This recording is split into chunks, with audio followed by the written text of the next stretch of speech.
been a lot of focus on the impact of fundraising revenue in the charitable world, and rightly so. There's definitely a revenue crisis for a significant portion of charities in Canada.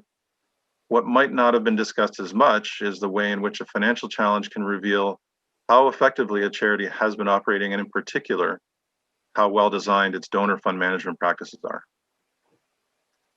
Donor funds that have a long-term purpose, such as endowments, are often invested in the same manner as other types of assets.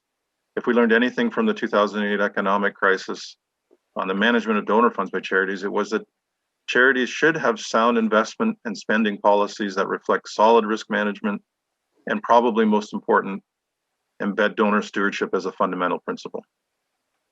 Poor practice in good times can be hidden by the steady flow of incoming revenue. When things turn sour, as they did with investments closer to the start of COVID, the instability of some fund management practices were revealed. Board directors of charities might serve their stakeholders well by reviewing their donor fund management practices and policies to protect them against future shocks. Maybe I can add that often organizations focus on their investment policies and how assets are going to be managed rather than actually thinking about that spending policy.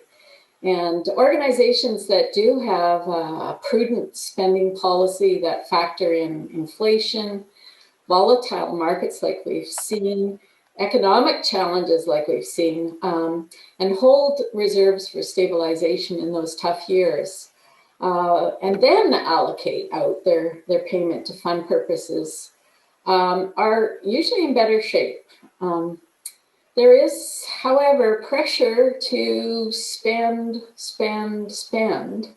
to address short-term budgetary issues and pressures, which is at odds with long-term investment strategy.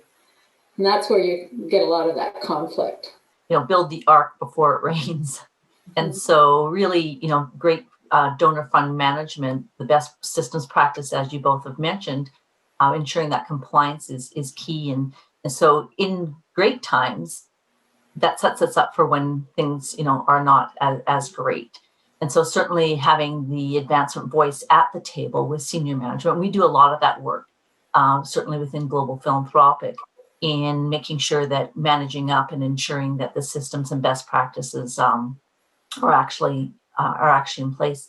I think one of the things I'd like to add is just really knowing the difference between restricted funds and unrestricted funds, and how those might be handled, and how that might actually impact an organization's ability to draw on those dollars, and being able to move through that, and understanding that cash flow. Kathy, you referenced that a little bit, but understanding the cash flow and how you can actually draw those dollars down, or whether those funds where they need to be earned before you can actually draw on them. So organizations really need to know that.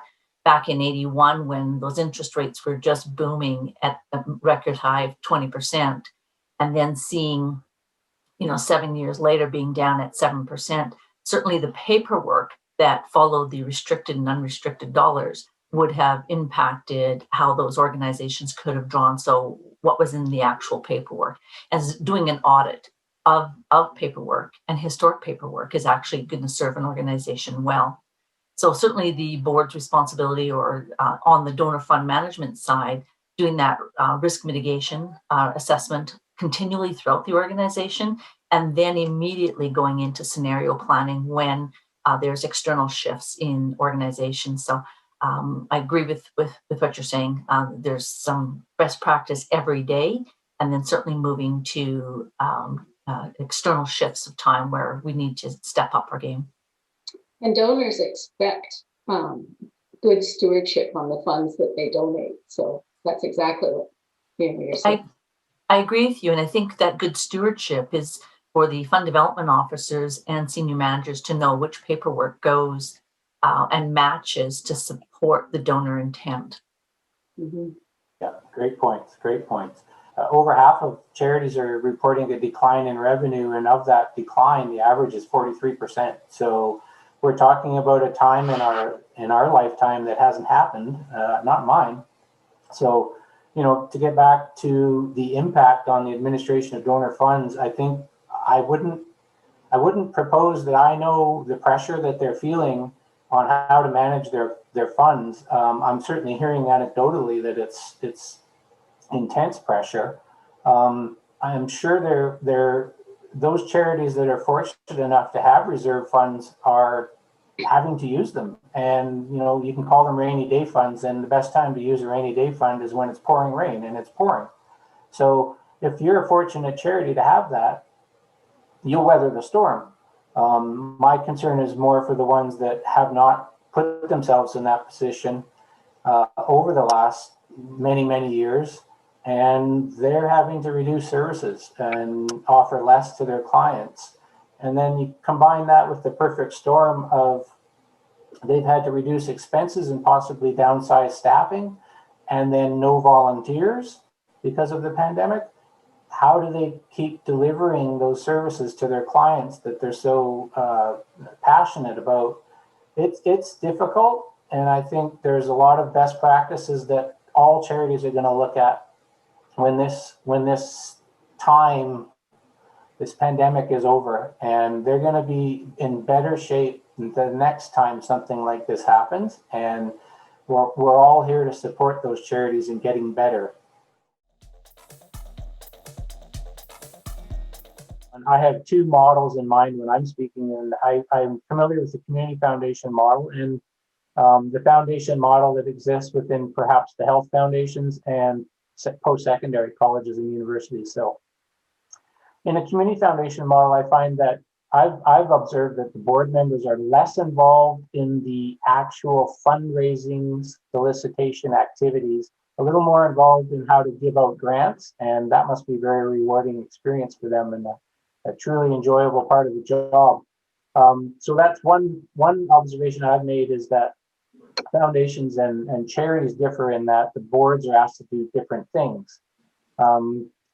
That's not to say foundation board members aren't strong advocates of receiving funds, and when they're out in the community, they certainly should have that on their shoulder and wear it proudly.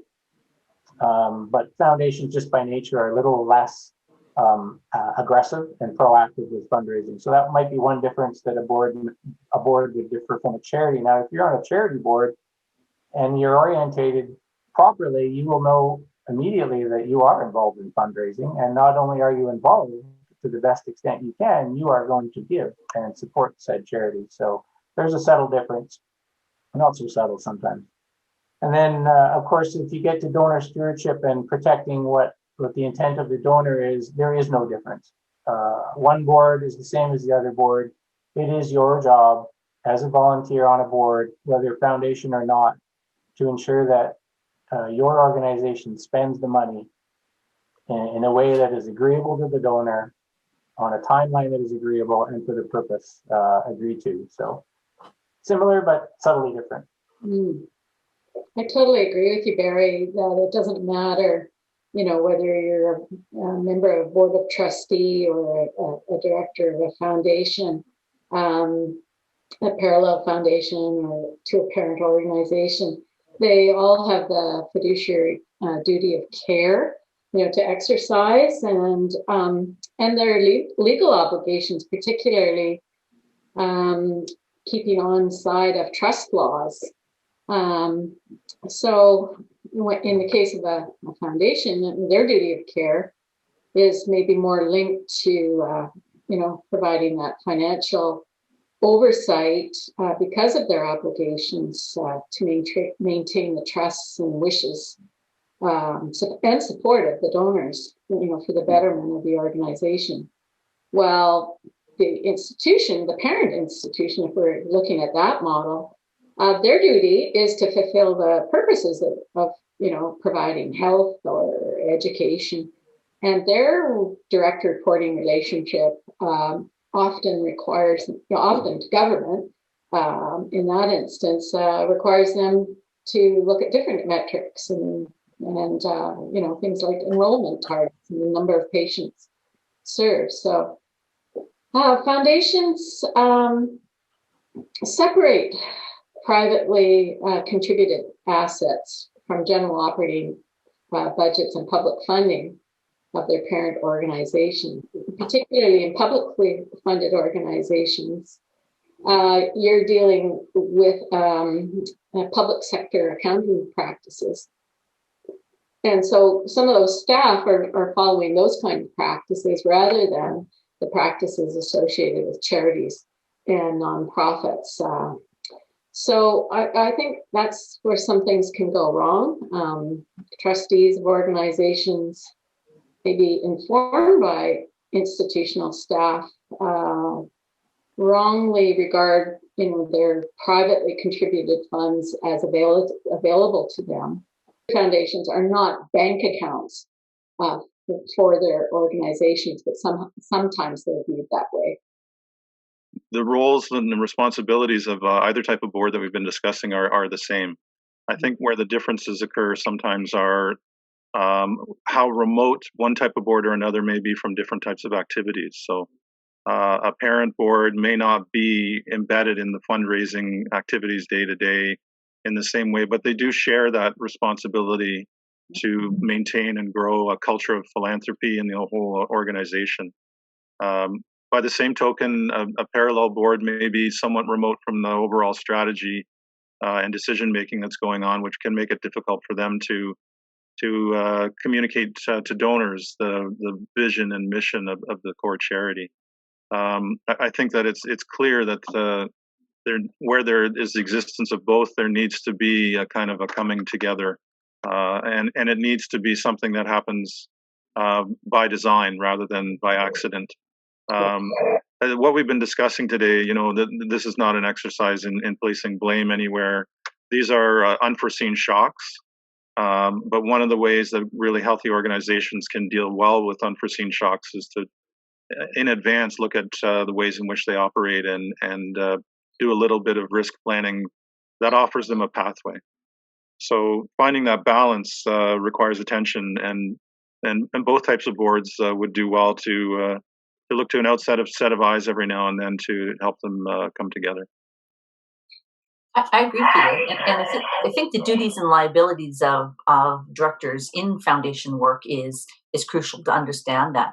What statute is the organization formed under, what additional statutes are on the federal or provincial level, and understanding the common law, as Kathy had referred to, in terms of really knowing how they're supposed to function.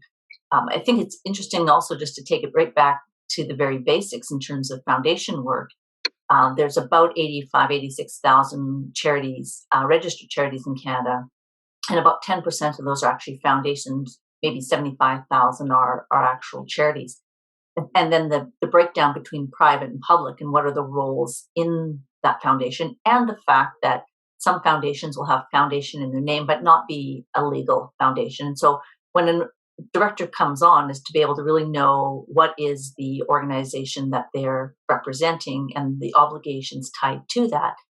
And when you're managing about $280 billion, that's about a 2017 number, knowing your liability as well as knowing how to advance the mission, whether it's the financial side or, as you said, the governance and strategic planning side is key. So I think it comes back down to getting enough counsel in to make sure that you know where you're starting from and then to drive forward the organization's mission.